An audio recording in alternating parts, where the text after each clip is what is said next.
Tingin ko na lang po sa tatlong grupo ng mga Pasiyenyo. Ako si Victor Mare Gis N. Soto ng Barangay Ugong, Pasig City. Nahalal sa katungkulan bilang alkalde ng lungsod ng Pasig. ay taimtim na nanunumpa. Natutuparin ko ng buong husay at katapatan sa abot ng aking kakayahan ang mga tungkulin ng aking kasalukuyang katungkulan na aking itataguyod at ipagtatanggol ang saligang batas ng Pilipinas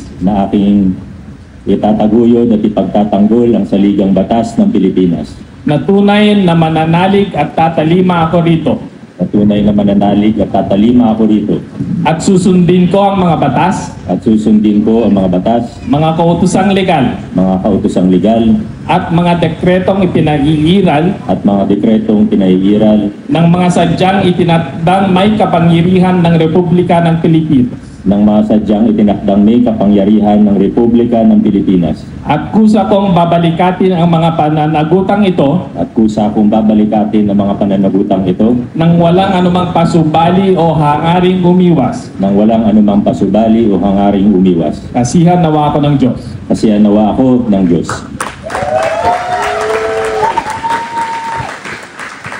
Congratulations, Mayor Vico Soto. Magandang umaga sa ating lahat.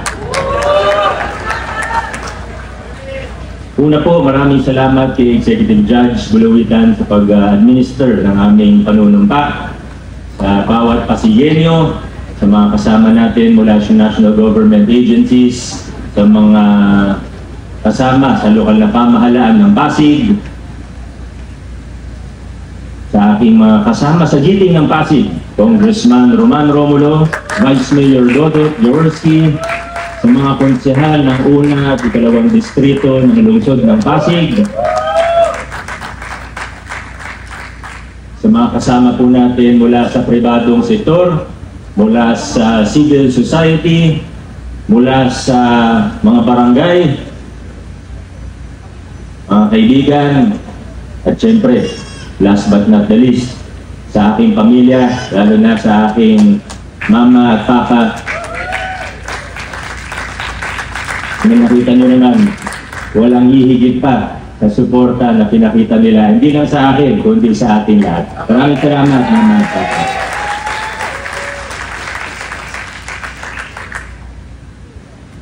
Kakaiba itong pinagdaanan natin yung 2025, ano? Grabe yun. Noong 2019, nag-umpisa po tayo, lumaban tayo, sinubukan natin tumayo sa prinsipyo. Maraming nagsabi sa atin, sa amin, ni Congressman Roman, na imposible yung gagawin ninyo.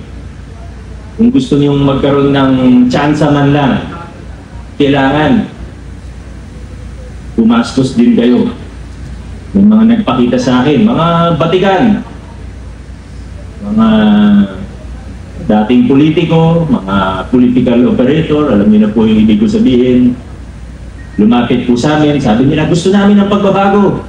Pero yung iba sa kanila, hindi po talaga pagbabago yung gusto. Nakitaan kami ng mga estimate na kung gusto niyo manalo, kailangan meron kayong leader per barangay, per purok, per street. Nung kinocompute ko na, yung isa doon, yung manilig ka sumama sa press con, kilala ni Ikaw Roman yun. Kakampi daw namin, pero ito yung ginagawa nun. Sabi, itong breakdown, conservative na to, sabing ganun. Kailangan, may allowance lahat yan. Para, hindi vote buying, pero per street, dapat may mga tao kayo. Tapos nung kinocompute ko na, siyempre ako, bata, 29 years old that time, makikinig naman ako. Paninindigan ako, tatayo ako kung saan ako, pero makikinig muna ako. So pinakinggan ko, tinignan ko yung mga papeles na ginawa po nila, pinumpute ko ngayon. Ito, per barangay, ganito. Per purok, ganito, per street. Aba, umaabot na sa more than 1 billion pesos yung computation nila. Sabi ko, Saan naman ako kukuha ng ganyang pera? Sabihin na natin na gagawin ko. Saan naman ako kukuha ng ganyang kalaking pera? Sabi sa akin, kami nang bahala sa fundraising. Alam mo? So, madaling salita, tinanggihan natin yung ganung klaseng luma o tradisyonal na estilo ng politika. Kahit sabi ng marami, imposible. Sabi ng iba, siraulo kayo. Hindi mangyayari yan, hindi kayo mananalo. Long story short, alam naman po natin ang naging resulta. Nung nanalo na, ganun pa rin. Marami nagsabi na gusto namin ng pagbabago. Maganda yan. Nagawa natin 2019, nagpalit ng administrasyon. Pero, ayan yan. Nilalapit ng mga kontrata, nilalapit ng supplier, nilalapit ng mga politiko. Nung sinasabihan na hindi pwede yan kasi totoo yung pagbabago natin, malinis, maayos, tapat na pamamahala ang gusto natin. Isa-isa na po silang nagsialisan. Kilala niyo naman po kung sino-sino sila. 2022, kahit pa paano, medyo nasala na ang mga kasama natin. Pero medyo nagdududa pa rin yung iba. Sabi, nanalo ka na ng unang term. Pero para magtuloy-tuloy, para matapos mo yung 3 termino mo, ay kailangan, siyempre, yung mga konsehal, kailangan ituloy yung mga lumang kalakaran. Hindi, wala nang susuporta sa yung politiko pagdating ng 2022. So mga kaibigan, ang puhunan po natin dito sa laban na ito, siguro konting galing, konting talino, pero ang totoong puhunan natin dito, paninindigan, ang ating katapangan, ang ating tigas ng ulo. Yan ang totoong puhunan natin dito. At buti na lang, may mga kasama tayo na naniniwala sa vision natin. Buti na lang, may mga kasama po tayo na nagbigay sa atin ng lakas ng loob. Una na po dyan, alam ko kahit di ko nabanggitin, pero kailangan pa rin pong banggitin. Hindi ko po ito nagawa. Hindi ako nagsimula sa laban na ito, kundi ako binigyan ng lakas ng loob ng isang Congressman, Roman Troglio.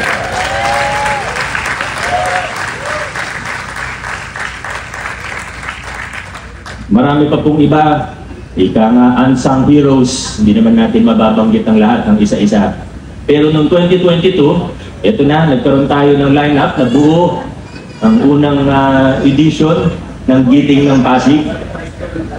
Simple lang naman ang requirements natin. Kailangan naniniwala sa direksyon na tinatahak natin ngayon bilang isang lungsod. Yung hindi tayo ililigaw, yung mapagkakatiwalaan natin. Swerte po ako dahil nakahanap ako ng mga kakampi. Hirap maghanap, sa totoo lang.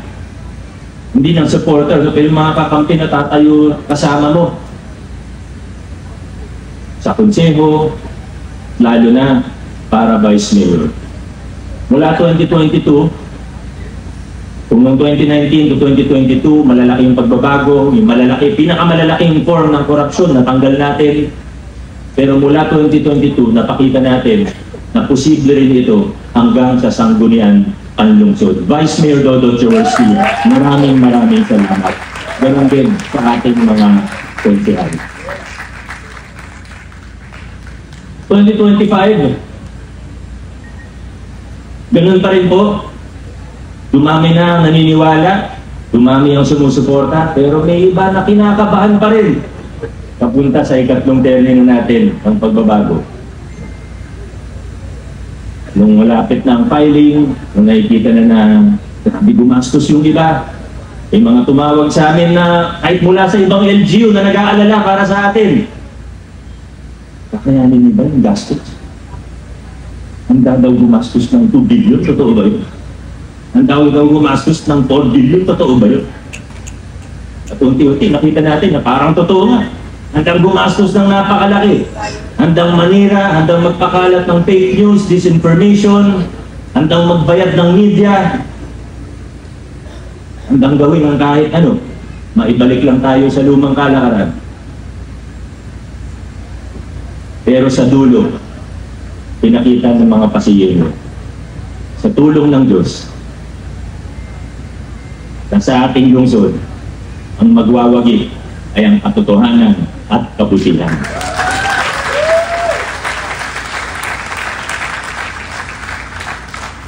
Mga kaibigan, tuloy po ang laban. Marami pa tayong kailangan gawin. Pero sa pagkakataong ito, hayaan niyo pong i-address ko ang iba't ibang grupo ng tao. Hahatiin ko na lang po sa 3 grupo ng mga Pasigueño. Uunahin ko na po ang mga Pasigueño, hindi man sila ganun karami, pero meron pa rin. Hindi natin minamasama. May mga paiba na hindi sumuporta sa atin ng giting ng Pasig, pero yung dahilan nila ay sincero. Totoong naniniwala sila sa ibang kandidato, totoong hindi sila naniniwala sa mga pagbabago natin. Wala pong problema doon. Ako po ang unang magsasabi na dapat tumayo ka sa paniniwala mo. Doon po sa unang grupo na ito, sa mga hindi sumuporta, pero totoong dahilan, sincero. E ngayon po, ang ating pamahalaan, alam niyo naman po yung tinataguyod natin na estilo ng pamahala. Hindi tinitingnan ang kulay ng politika. Hindi nila kailangan humingi ng pasensya sa akin. Pagtulungan tayo, pagtrabaho tayo, magkaisa tayo para sa ikabubuti ng ating lungsod. Ngunit meron din pong ikalawang grupo ng mga Pasigueño. Hindi ko alam kung mas malaki o mas maliit ito dun sa unang grupo. Pero meron pong mga hindi sumuporta sa iba kahit na alam nila ang totoo. Meron tayong mga nakita na alam nila yung kandidato nila kung paano yumaman. Alam nila. Okay lang kung di nila alam eh. Alam nila kung paano yung kalakaran na ginagawa para makakuha ng malalaking kontrata sa nasyonal na pamahalaan. Na pinakita pa sa kanila yung mga sasakyan na sinabihan sila na ito binibigay namin sa mga congressman ng ibang distrito at mga party list. Nakita nila, narinig nila sa sarili nilang mata at tenga kung magkano yung mga kickback na binibigay sa mga politiko. Pero yun yung pinili nilang suportahan. Muli po, kung hindi nila alam, okay lang po sana. Kaso, ang problema, alam nila. And that says more about them than it does about me. Sa mga taong ito,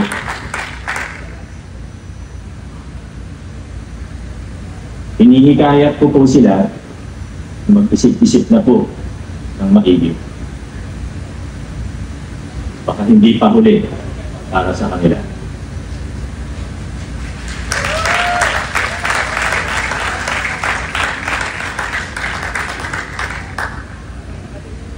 At syempre, kasama na po siguro dun sa grupo na yun.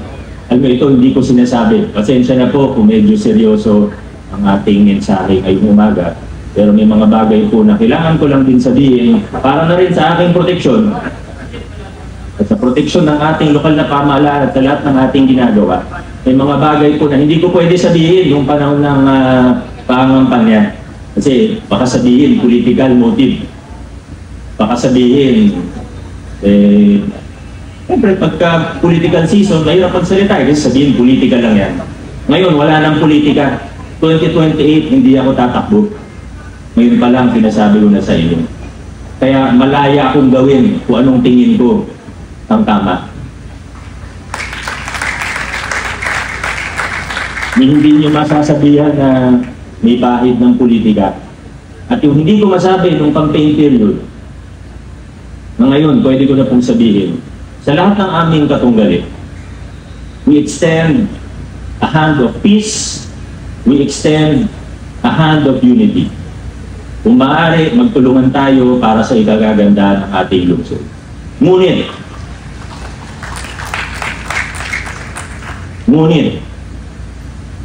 kailangan may managot sa mga krimen na naganap.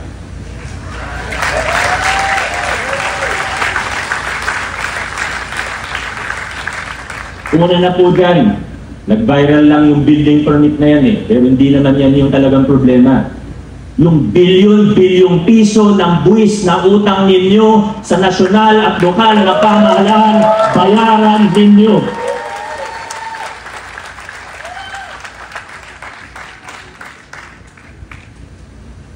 Hindi po ako galit. Papaliwanag lang. Tatayuan po natin kung ano ang tama. At handa po ako makipag-usap kahit kanino, kahit sa taong siniraan ako, kahit sa taong sinabotahe ako, kahit sa taong gumastos ng napakalaki upang sirain ang ginagawa natin sa lokal na pamahalaan. Anyway, sa dulo, hindi naman sila nagtagumpay.